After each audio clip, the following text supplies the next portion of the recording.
В каждой роте, это с Якутии, чисто с республики Саха-Якутия, где-то 40% всегда было. А у тебя 3 детей, там в республике помогают?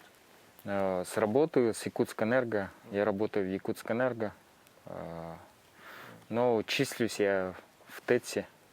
И всю дорогу, заодно хочу сказать, коллегам с республики Саха-Якутия, Якутск-Энерго, с ТЭЦа, я ТЭЦа, помогают, обеспечивают меня. В прошлом году привезли мне УАЗик. Даже. Да, УАЗик привезли, 469-й карбюраторный двигатель. Здесь карбюраторные двигатели ценятся, потому что с запчастями проблема, если инжектор будет. Ну, электроника лучше не надо, карбюратор. Машина работает, помогает. Спасибо